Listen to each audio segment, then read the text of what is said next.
আমার একটা ছেলেরে আমি দীর্ঘ 4-5 বছর ধরে দেখতাম, প্রত্যেক মাহফিলে দেখছি হে সামনে বসে, আমি বইলেই তারে নজরে পড়তাম।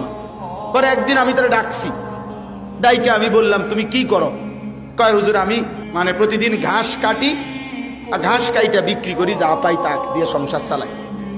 তাই বললাম তুমি যে সব মাহফিলে আসো, আমি দেখলাম তোমারে। কয় হুজুরে যখনই আপনার কোনো পোস্টার দেখি, কয় আমি তখন এই ঘাস কাটার টাকা থেকে একটু একটু টাকা জমাই, গাড়ি ভাড়া মিলাইয়া রাখি, আপনার ওয়াজ শুনতে যাম।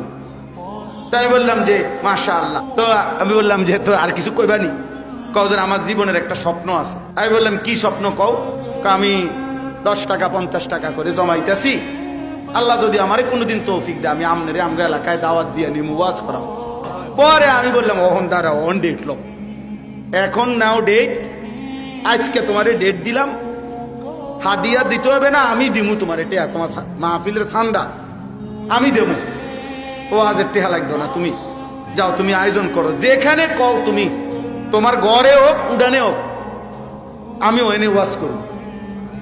আমি বলছি আমি যাবো, ডেট দিলাম, যাও। এই ছেলেটা তার দাওয়াতে আমি গেছি মাহফিলে, গিয়ে দেখছি ওই গ্রামের মানে ওই উপজেলার সবচেয়ে বড় কলেজ হাই স্কুল মাঠ, যেটা বিশাল মাঠ, এই মাঠে এই ছেলে মাহফিল মানে আয়োজন করছে। আমি গিয়ে দেখি একেবারে যদি কম হয় মানুষ 15-20 হাজার,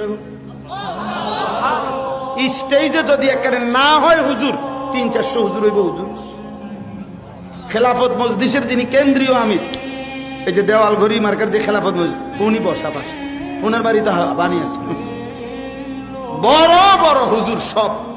তাই বললাম কি রে কারবারটা কি, কার মাহফিলে